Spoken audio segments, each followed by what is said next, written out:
Welcome to Best Kept Secrets Travel, episode 33. My name's Morgan. And my name's Will, and Campervan life. We're going to be talking about all the best tips and tricks and our lessons from campervanning around Australia and New Zealand. But you can apply this knowledge and best kept secrets to anywhere that you travel, in a car, van, a motorhome, whatever you want to call it. And boy, did we make a lot of mistakes. Quite a few. Roll the intro. Best friends, and that's for life. Who stay traveling? I'm talking worldwide. 65 countries between the two. Every moment is so unbelievable. Sharing the best kept secrets about the trips and mistakes they made that they can't forget. So tell me if you're ready for a time to remember as they gear up for the next adventure. Yeah. Woo! Best kept secrets travel.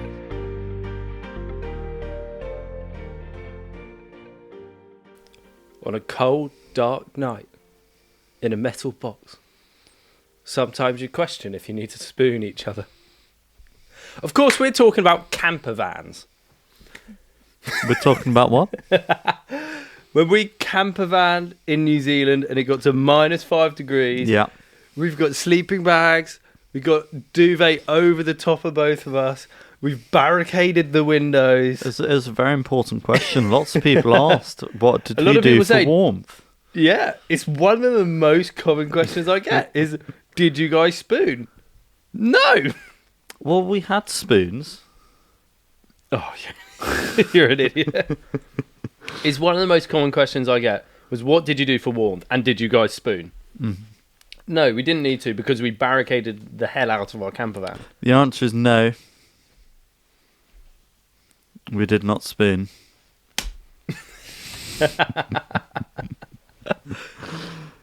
But yeah, so we spent What was it? 6 weeks? 6.5 weeks, 6 weeks Yeah. in 2 separate campervans. We had Rattlesnake. We did. And, the other one we named from the Rocky movie, didn't we? Creed. Creed. Yeah. Yeah, it was Creed and Rattlesnake. So what was the reason for Creed? I think it was the company. The company was Apollo. Yes. The company Yeah. was Apollo, so we named campervan Creed. And Rattlesnake was because of safety. Yeah, we tried to name it. I think we tried to name it something hippie, because it was a hippie camper. It was a hippie camper, which So was the brand that we used. It was then about 20 minutes into driving it. If you lowered the window and then you went over A certain speed. about 30 miles an hour, you couldn't actually wind it back up without having to stop the vehicle because the glass shook so much like this and the door, which I'm really thankful because we were going to have that exact same type of camper in New Zealand. Which would have been petrifying. And we booked it. I'd booked it. I was up with you in Newcastle at the time. Yeah. We'd booked that camper, and then about 5 minutes later, I got a phone call saying, we're really, really sorry. We've actually run out of that campervan. So for a very reduced rate, and it worked out about £30 to £50 or something, we'll upgrade you to the next available one. Oh, what Which, a if we actually shame. booked that online, was about £500 different. What But we a ended up going shame. from a 15 to 20-year-old campervan with over 150,000 miles, nothing good in it, no proper cooker, to a campervan with it could fit 4 people sleeping. So we'll go with one at a time. So we'll start with the This Apollo. is New Zealand. Yeah, we'll start with but Apollo. this is what I'm saying. We were going to have a rubbish camper. Yeah. And then we ended up with a brand new camper with 500 miles on it, less than 500 miles on it. It had sleeping area for 4 people. It had a built-in cooker, a built-in fridge, loads of plugs for appliances, drawers, cupboards, extra storage. It had table, seating area. It was good. So then what did what did Rattlesnake have compared to that? 4 wheels, probably half an engine, Not electric locking. awful brakes. When we tried to It turn on the stopped car, eventually. it was when we tried to turn on the car and it go. The noise. Oh, that was the most embarrassing thing. So we're trying to move on because we were not rushed, but we had deadlines and things that we had to stick to, and so it'd be like 5 or 6 in the morning. We want to leave and move on, and everyone else in the campsite is quiet, and then we turn on our campervan. It's like a banshee. We don't want to do the noise. Right. We're gonna go. We don't want to. 5 in the morning, and we're about to leave. Yeah, we don't want. Right, to drive hurt your quick. ears. Yeah. But it was embarrassing. It was loud, and we had no idea. We then just how tried to fix drive it. out of a campsite as quick as we could. So between our 2 experiences, what do you think are the key features that we need to have when booking a campervan, if your budget allows? Very different environments, though. New Zealand, take into account we did Australia and New Zealand during closer to their winter time. Yeah. We went in October? Yeah, August? September-ish, I thought. September? Yeah. Oh, yeah, it's the month in between the 2 that I said. Yeah, I thought it was around September. And New Zealand was starting to get cold. We had loads of nights around -3, -5 whilst in our campervan. And fortunately, we got upgraded to the better campervan. It was July and August, because it was our summer that we went out. Yes. Yeah, it was I'm it was getting our confused summer, yeah. between South Yeah. America trip. Yeah, it was July and August, sorry. New Zealand, we were so fortunate we ended up with the best campervan. 100%. We had a built-in cooker instead of having to physically get out of the van every single time. So what Will's saying is, actually in the campervan there is enough space for there to be a cooker, which means you don't technically, although you kind of want to, because otherwise it smells and whatnot. But we could open windows and everything. You don't technically need to go outside. Whereas what we had with Rattlesnake was you go outside, You put out the drawer. you pull out the drawer. You can't like leave it shut and then stay warm inside whilst it's cooking.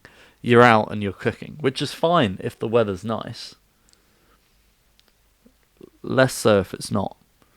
And also we didn't actually have an experience where it was raining that I remember Not that I remember. whilst Not really. cooking, because that would have... Oh, not whilst cooking. Yeah, that's what I'm saying. That would have put a real dampener on, literally, cooking with Rattlesnake compared to cooking with Creed. Yeah, our fortune was that with Rattlesnake, it became more a vehicle than accommodation Yes. for a lot of it, because we were doing lots of these longer term excursions. We did Fraser Island, we were in the Whitsundays. We spent actually a fair bit of time not physically in the campervan. Yeah. Whereas New Zealand, we just lived in that campervan. Yeah. So when we first got the campervan, it was the evening. We knew that we needed to drive, so we managed to pick it up. It was fairly simple to pick up that time. Australia wasn't. New Zealand one was, yeah. Yeah. We phoned them ahead because we landed an hour late, Yeah. and we knew we were rushing to get to the rental place. Which is very important with these sorts of things, is you need to make sure that you communicate with the company that you're dealing with in case things happen, like you're late or... They have out of normal hour charges, which are normally quite expensive. Normally an extra $50 to $100. So it's important to communicate with them to potentially avoid these extra charges.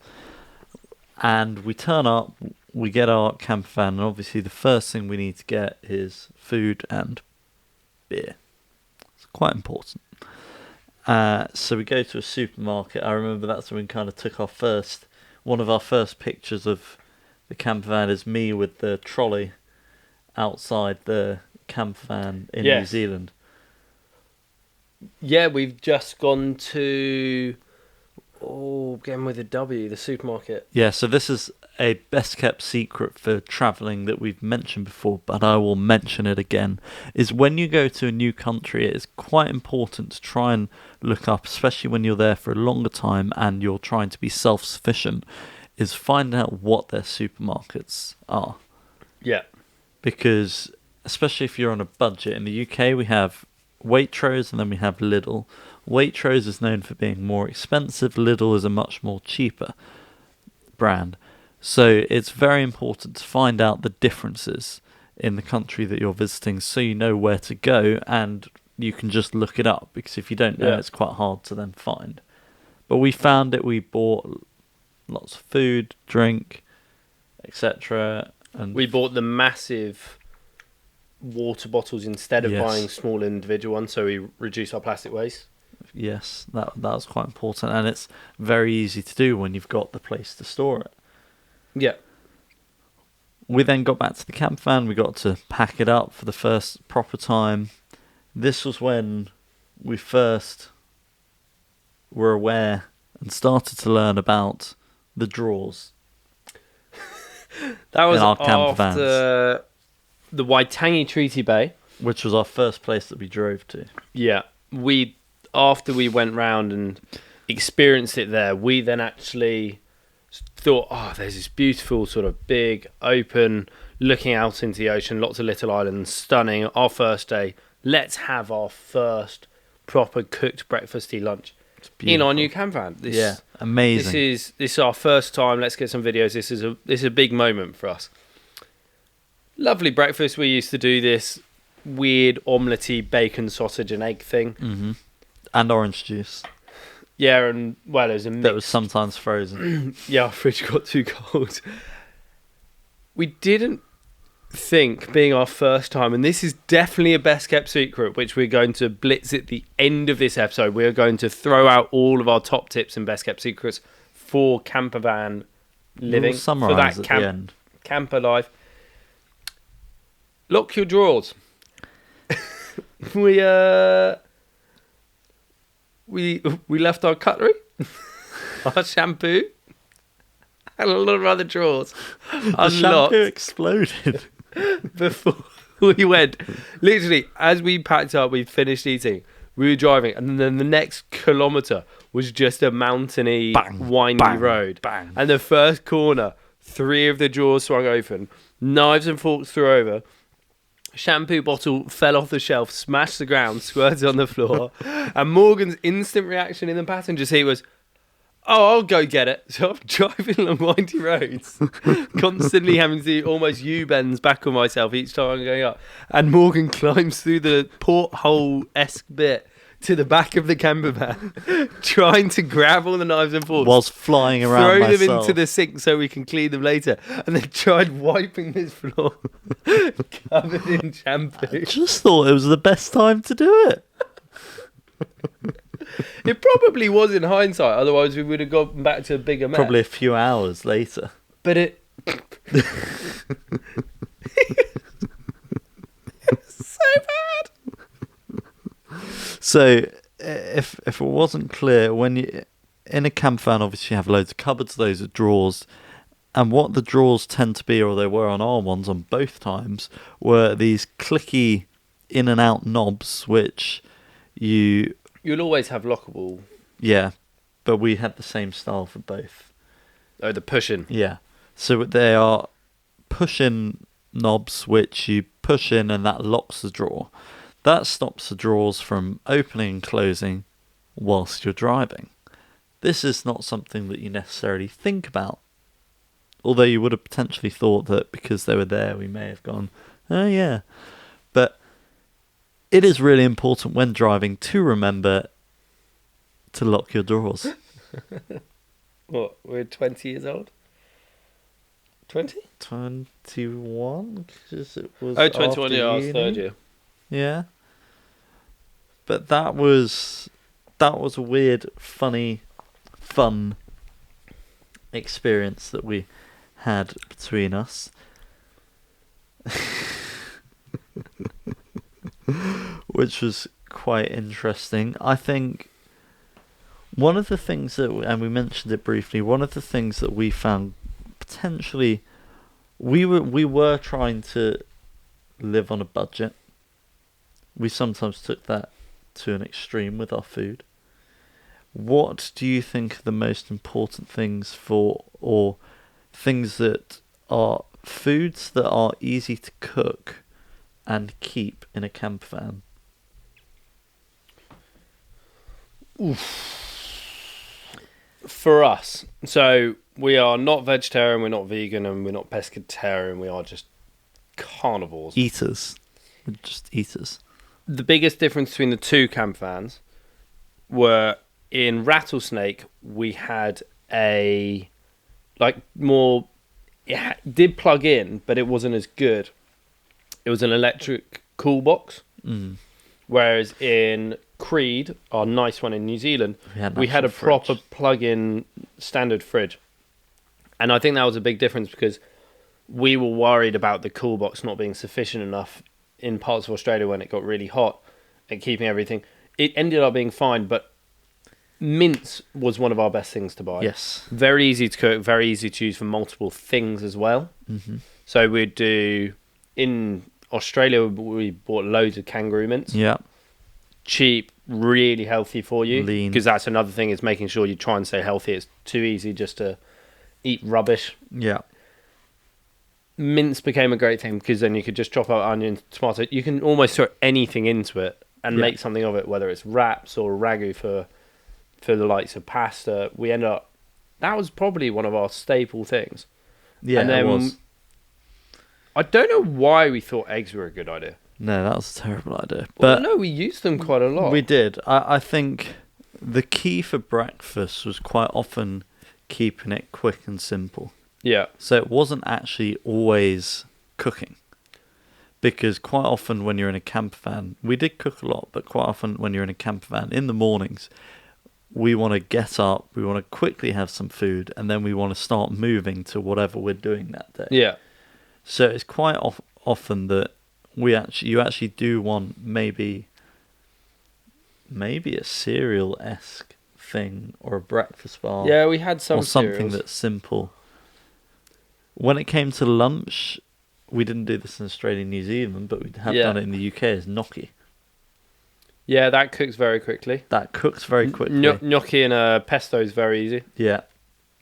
You kind of want simple, filling, healthy. And cereal, best kept secret, is if you go and buy the mini boxes of cereal, we know they're a tiny bit more expensive, but then you could just open the plastic inside of it and pour milk straight into that, and then you can eat out of that, and then you can bin the plastic bin and recycle the cardboard, and then you don't have any washing up to do. Yeah.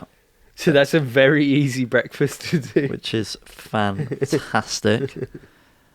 And one of the things that we didn't really this is more of a thing in New Zealand because we were more living the proper camper van life in it. How did we keep clean? How did we shower? So we had a slightly disgusting routine, which we like to call Cuddling. baby wipe showers. Now hear us out. When you are in the middle of nowhere and you do not have a shower with you, and you want to feel slightly clean before you get to somewhere you can have a shower, buying a large packet of baby 2 wipes packets. is a very good thing to do because you can Best wake kept up, secret. you can grab a load of them, you can wipe your face, you can wipe your body down as much as you can, just to at least feel slightly clean before you get to somewhere you're going to have a shower. Yes, and dry shampoo Yes. is another very important... It will become your friend. Yes, very important object that you will become very familiar with by the end of your trip. The other thing we did, which is a best kept secret for travelling in a camper van, especially for a long period of time, is if you're not... We're in winter, so we can't always just go jump in a river, jump in water, get clean that way. One technique we used a couple of times was... we would go to public swimming pools and leisure centres, and in theory you could go to gyms, anywhere where there is possibly a shower. The best one was next to the entrance to Hobbiton. Yeah. At the base, there was this leisure centre, and we were sleeping there, and we thought, I'd do anything right now just to feel clean and relaxed.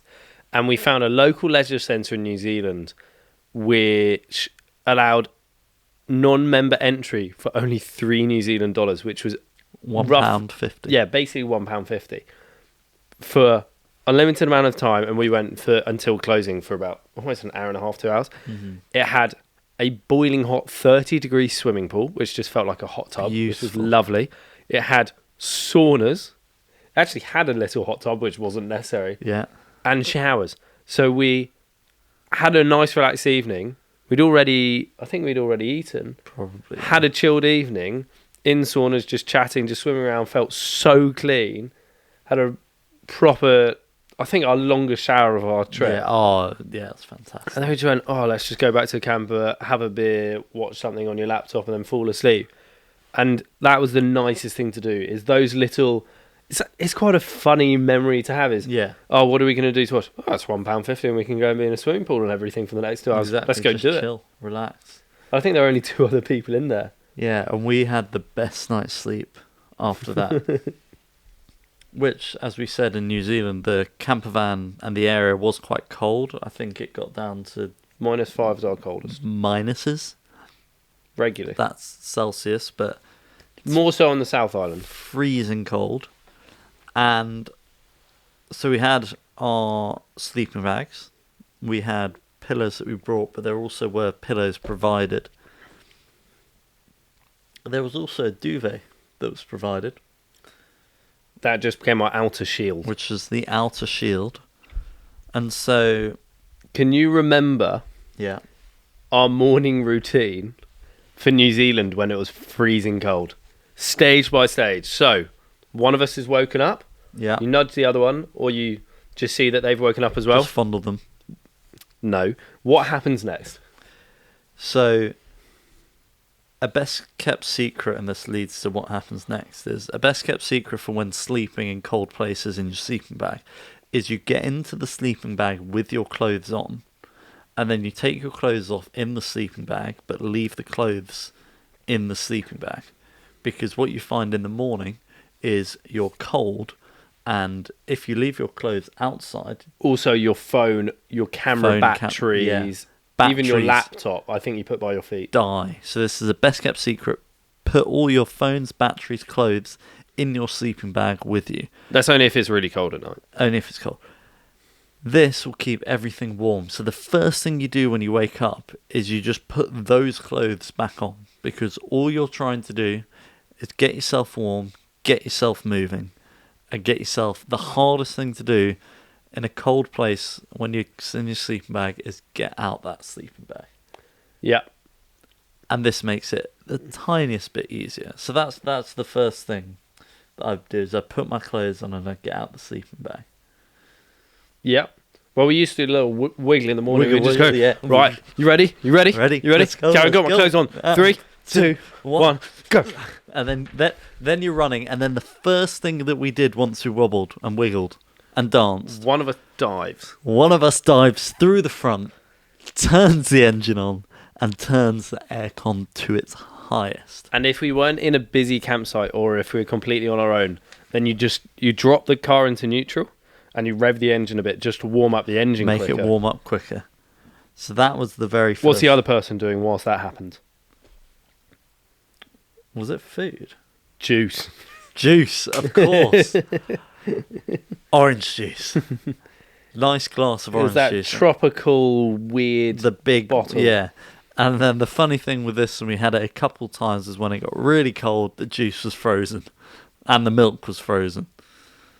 So you'd be there just shaking it and Yeah, trying it'd to be warm it like up. shaking it, trying to... That was gonna- miles away. That's got to be clipped. That was miles away. You do what with the juice, Morgan? Slightly sus. So juice and warmth were the most important things for us when we woke up. The next thing we often needed, and this was a big ballsy move, but you often needed the toilet. Yeah. So you had to go outside. But we used to try and take turns. So one of us would keep trying to rev the engine to get the camper warmer and warmer and warmer. And whilst the other person's going to the toilet having carbon monoxide poisoning. And the nicest thing about a lot of the New Zealand campsites are, one, there's a lot of freedom camping and there are loads of apps you can use, which we'll talk about in a second. And two, a lot of them are self-cleaning and have electricity to them. Shame we weren't self-cleaning. No, so the toilets themselves, they'd be able to automatically lock the doors and everything. They're really nice for campsites. Compared to Australia's, Yeah, they were much nicer. That's very true. So you mentioned it there. How did we find places to sleep? So New Zealand's renowned for having a lot of freedom camping. And what I mean by freedom camping, for those that don't know, freedom camping is any campsite where you can actually camp completely for free, and there are normally amenities like a toilet to use, and sometimes there'll be a sink as well. But this is such a luxury, and everyone does look after these campsites. I don't think we went in a single one where we thought, oh, this is really dirty. No. They were all immaculately looked after, and we hope that anyone who goes out there keeps it the same and you respect it as if it's your own home.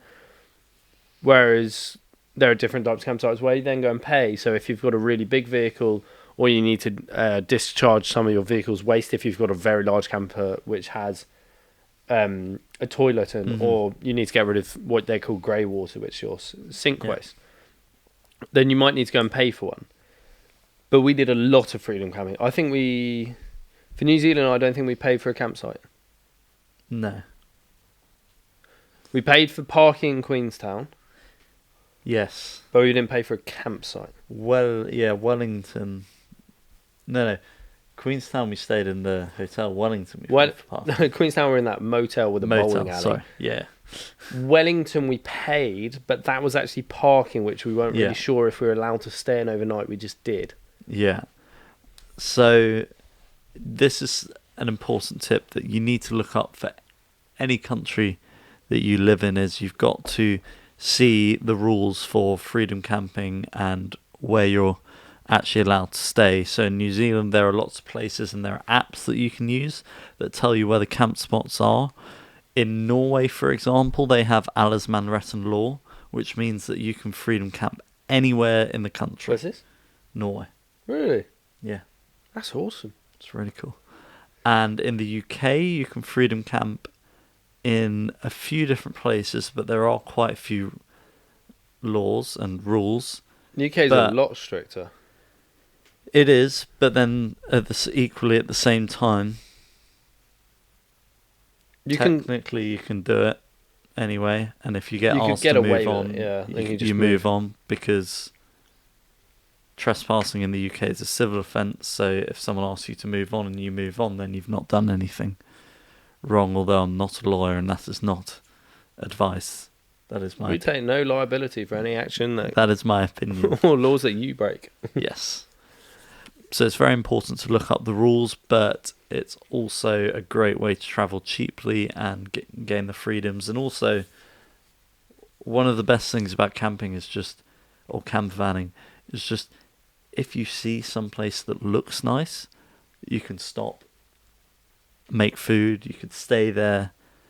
It's so much fun. Oh, it is nice. It is nice. And it's also, it's just, New Zealand was just amazing. Yeah. New Zealand I absolutely love from the camping perspective. Australia was just a lot more costly, not just in terms of food. But Australia was cheaper petrol.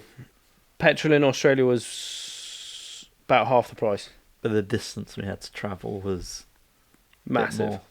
Yeah. New Zealand, the petrol is very similar to the likes of the UK. Whereas Australia is a lot more like, probably not quite as cheap, but all close to the US. Yeah. They just don't tax it as much. New Zealand does have the greatness of a lot of the petrol stations. You can just pay at a pump without there ever being someone there. So you can go to a petrol station. We did some petrol stations like 2 in the morning. Scary at times because we were not sure whether we were going to get petrol. We got pretty close a couple of times. We almost just slept at a petrol station. Yeah, because we didn't have many other options. And a best kept secret for finding places to stay in Australia is you can actually stay at hostels. You can turn up at hostels and only pay to park your campervan in their parking, and then you can use all their facilities, which means you can... And it's cheaper to do that than staying in a hostel room itself. You can meet people, you can... Well, it'd be silly if it was more expensive. You can meet people, you can have showers, you can have food, you can go on bar crawls, you can do events, but also you're staying in your campervan, saving money, and it is an absolutely amazing way to travel around Australia. Yeah, really is. And actually, the campervan rental in Australia wasn't expensive at all, and it'll be even cheaper now with 25. Oh, It gets beautiful. cheaper when you then get over 25. And because the beauty is that the UK driving license is almost identical to the likes of that in Australia and New Zealand, so it's a lot easier for UK citizens and residents to actually be able to drive in Australia. That's very easy. Bar the driving on funky sides of roads at times. For where? I can't remember. Australia and New Zealand both drive the same side of the road as we do. Romania, Estonia. I'm just talking about France. Australia and New Zealand here, Morgan. Got it. Very different. Got it. So, best kept secrets for this campervan life. Let's just crack them out. So, definitely. Let's take one each. Just keep going. Okay, putting clothes and phones and objects in your sleeping bag when you sleep. Organise your processes for getting changed and where all your luggage and items are going to be before you decide to jump in your campervan and start setting up all your beds. Make sure to lock all the drawers before driving off because you want to avoid those mishaps. Before you go out and travel, download any apps which are going to show you all of the campsites in the country you're going to. So we did that both for New Zealand and Australia, and it saved our life and saved us a lot of money. When you're buying food, make sure to buy food that keeps well and suits the situation that you're in. That's the summary of the point. I think the most important and number one cost-saving method for campervans is as you go and pick up your campervan, video your entire campervan, photograph your entire campervan, especially your windscreen, all the windows, any dents, bumps, marks. Check all the cupboards and drawers to make sure that nothing's broken on them. And if you notice any, make sure you've filmed that, recorded it, and noted it, but make sure you actually show that to one of the representatives in the campervan rental site that you've gone to. This is one of the biggest places where a lot of young people and students are picked up on, and they can lose a lot of money because of this. And this is because there could be damage that happens on your campervan, and it is very possible you're driving in a vehicle that's probably larger than one you're used to.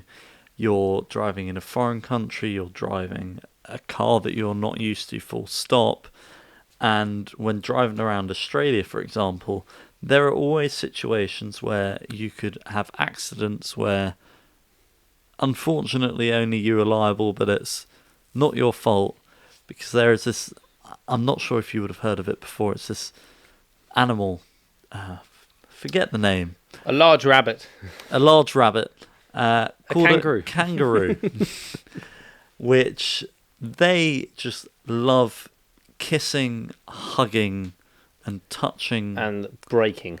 The bumpers of cars and the headlights because They're enormous. it's like kangaroo in a headlight instead of deer in a headlight. And we had our own experience of this where it was actually our last day driving in the camper van. I was driving at night. I drive round a corner and bang, there is a kangaroo in the middle of the road. You said bang as if we hit it. We didn't hit it. I was building up the tension. Bang, it was there. Slammed on the brakes. The kangaroo decided to eventually move, but we just sat there like our life flashed in front of our eyes. It was, my adrenaline was going nuts right then. Another best kept secret, which will also save you money, is it's a lot cheaper to get your insurance for driving a vehicle overseas or camper van online before you go out there. Whenever you go to the rental company, the first thing they're going to do is ask you, "Oh, have you got any insurance for covering this?" Because we only actually cover the basic things right now.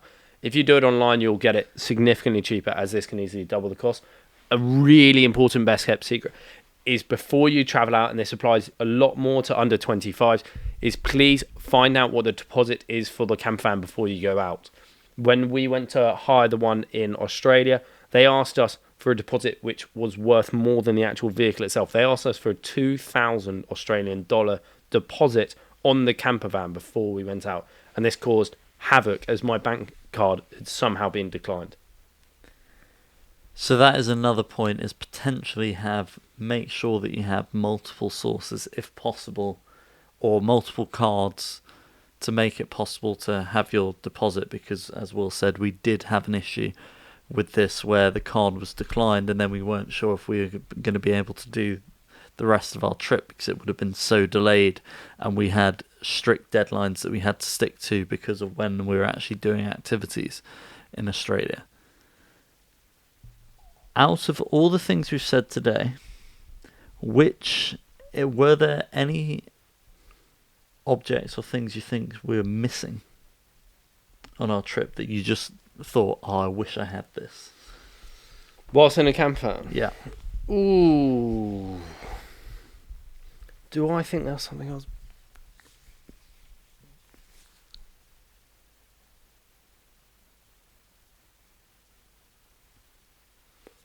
Will is deep in thought. Thinking Will is. He's running down the wicket. If anything, I'm the opposite. I wish we didn't bring so much stuff. I thought we Like that packet of sweets. we completely overpacked. Like that one packet Because of when you're in a sweets. campervan, you realise, actually, I don't need all this stuff. We even got given towels, No. which we didn't think about. No, and I think it is I think we took too much stuff. very easy when you are campervanning, this happens every time we do it, to overpack, because you just think, well, I've essentially got home, so I can have everything that I have in my home, but you don't need that. Something that we didn't actually struggle with, but it's important to remember, is you need a lot of music playlists. Yep. You need a lot with varied music, with completely different songs, because if you're Especially in Australia. yeah, if you're driving this much, it gets really tough when you're listening to the same song again and again. So it's really important to really brush up on your Spotify playlists and get a wide variety with loads of different songs. 100%. And please, please, please, we always push our safety aspects. If you are feeling tired on the road, sometimes it's Eat great just to McDonald's. stop off, stretch your legs, get the blood flowing. Do 50 star jumps. Just something like that. You need to get the blood flowing again, because it's so easy to be sat in a car for 4 or 5 hours. Think, oh no, we'll just keep going. We don't need the toilet yet. And then actually it gets to a dangerous point of just getting really, really tired. Yeah. We had a couple of times where we thought we need to do something. We went to a 24/7 McDonald's one night just to... Food definitely helps a lot. And another funny thing with this was in Australia, it was Australia, right? In Australia, they had road signs that were trivia questions. Yeah. So you'd be driving along and there'd be a trivia question on the road sign, and then about a kilometre later, they've got the answer, which really gets your mind going. So actually keeping your mind engaged. We had a which couple in is New Zealand. Really hard. Yeah. Maybe it was New Zealand. No, we had it in both. Okay, keeping your mind engaged, which is really hard whilst you're driving for that long period, is very important to do. I think that is a great episode, and will really give... There are loads of people we speak to who are looking to go out to Australia and New Zealand and to rent a vehicle for a longer period of time. And these are just great tips for people who went out there, we hadn't had any experience doing it. We made all the mistakes and learnt our lesson. So hopefully you don't have to make the same mistakes, and you can also save some money, which we would have loved to have done, because then we could That have would done have been great. skydives or bought nicer food or anything. Exactly. So if you're going to Australia or New Zealand, or just looking to hire a campervan, make sure that you share the secret. Share the secret to your families, friends, uncles, enemies, pets, everything. It could be your aunties as well, not just your uncles. But send it to everyone, your Step colleagues. uncles, But step hashtag aunties. share that secret when you send it to your family and friends, because you can help them plan their next trip, find more about a country they've dreamt of going to. They might be encouraged to book their next trip just because you've sent this to them, and they will save some moolah, some money, some of that moolah. good hard-earned cash which they want to spend as wisely as possible. And whilst you do that, for every 50 downloads, Every 50 downloads on a podcast, Morgan, we plant a tree somewhere around the world. Wow. For every 100 subscribers on YouTube, we plant a tree in the UK in a National Trust That's site. amazing. For every 250 TikTok followers, we plant another tree. Yeah. And if you catch us on one of our TikTok lives and you follow us during then, for every 25 followers, we'll plant a tree during that time frame. That is amazing. And I think Yeah, I was going to say so far, we've planted over 250 trees around the world. that is even more impressive. So can you help us spend money on trees? Yeah, we want to spend Please. loads of... My dream is that we get big enough that we've spent over £10,000 on helping to plant trees. I'd love a year where we did 100,000 trees in a year, because then we would be doing more the massive corporations around the world who earn billions and will plant 50,000 trees in a year just to greenwash. We are not trying to greenwash. We are trying to make a genuine difference in this world. So please help us do so. And on that note, that is a lovely note to roll the outro. Yeah, let's make it happen. I hope that you can handle going on adventures, best kept secret travels. Yeah, all over the globe, having fun, you know the deal. Amazing secret locations, hang out with Morgan and Will. Educate and entertain, haggle in the market, sharing their experiences. Time to get it started. Let's go.